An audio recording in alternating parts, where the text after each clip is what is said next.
श्री शिव के द्वारा गोलोक धाम में श्री विष्णु का गोपेश के पद पर अभिषेक तथा उनके प्रति प्रणाम का प्रसंग सुनाकर श्री राम का सती के मन का संदेह दूर करना। सती का शिव के द्वारा मानसिक त्याग। श्री राम बोले, देवी, प्राचीन काल में एक समय परम स्त्रष्टा भगवान शंभु ने अपने परात्पर धाम में विश्वकर्मा को बुलाकर उनके द्वारा अपनी गौशाला में एक रमणीय भवन बनवाया जो बहुत ही विस्तृत था। उसमें एक श्रेष्ठ सिंहासन का भी निर्माण कराया। उस सिंहासन पर भगवान शंकर ने विश्वकर्मा द्वारा एक छत्र बनवाया जो बहुत ही दिव्य, सदा के लिए अद्भुत और परम उत्तम था।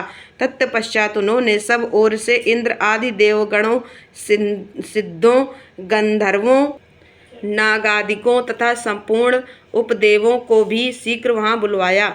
समस्त वेदों और आगमों को, पुत्रों सहित ब्रह्मा जी को, मुनियों को तथा अप्सराओं सहित समस्त देवियों को, जो नाना प्रकार की वस्तुओं से संपन्न थीं, आमंत्रित किया। इनके सिवा देवताओं, ऋषियों, सिद्धों और नागों की 16 कन्याओं को भी बुलवाया जिनके हाथों में मांगलिक वस्तुएं थीं।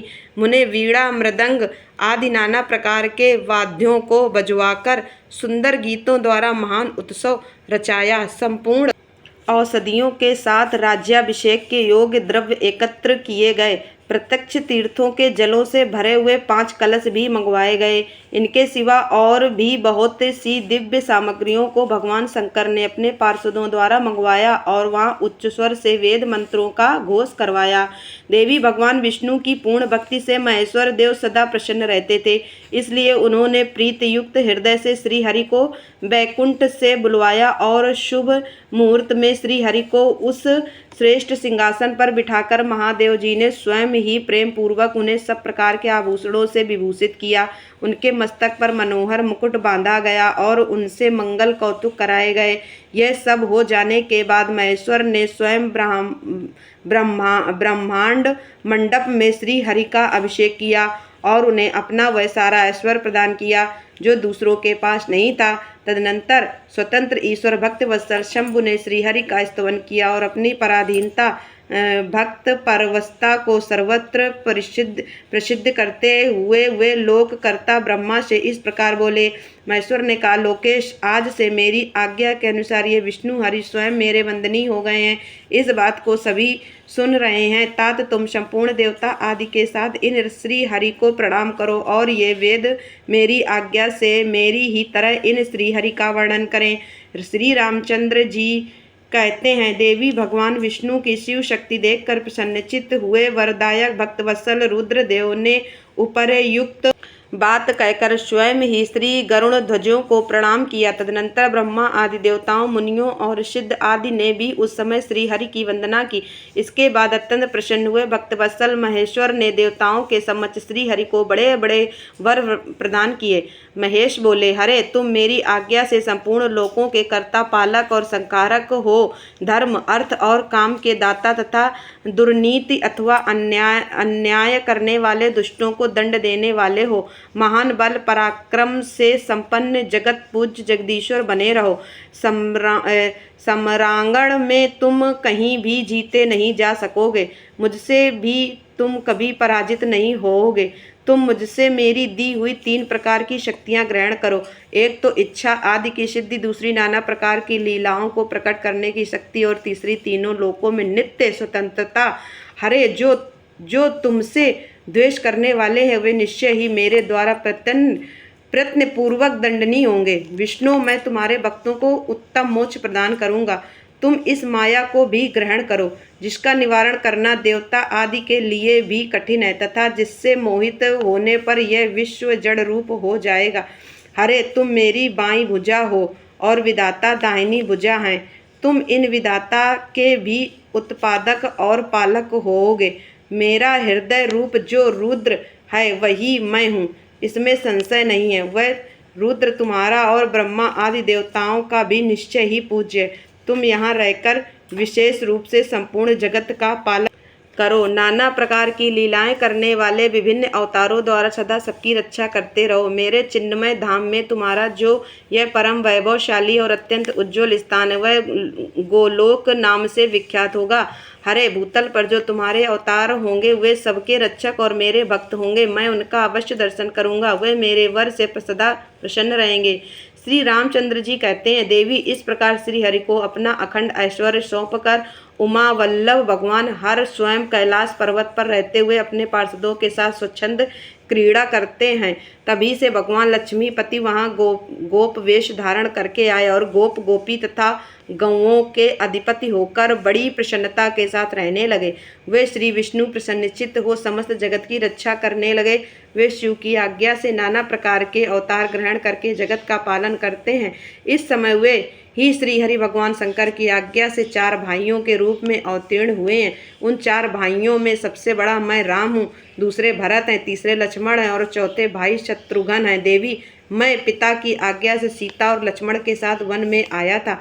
यहाँ किसी निशाचर ने मेरी पत्नी सीता को हर लिया है और मैं विरही होकर भाई के साथ इस वन में अपनी प्रिया का अन्वेषण करता हूँ। जब आपका दर्शन प्राप्त हो गया तब सर्वथा मेरा कुशल मंगल ही होगा। माँ सती, आपकी कृपा से ऐसा होने में कोई संदेह नहीं है। देवी, निश्चय ही आपकी ओर से मुझे सीता की प्राप्ति विषयक वर प्राप्त होगा। आपके अनुग्रह से उस दुख देने वाले पापी राक्षस को मारकर मैं सीता को अवश्य प्राप्त करूंगा।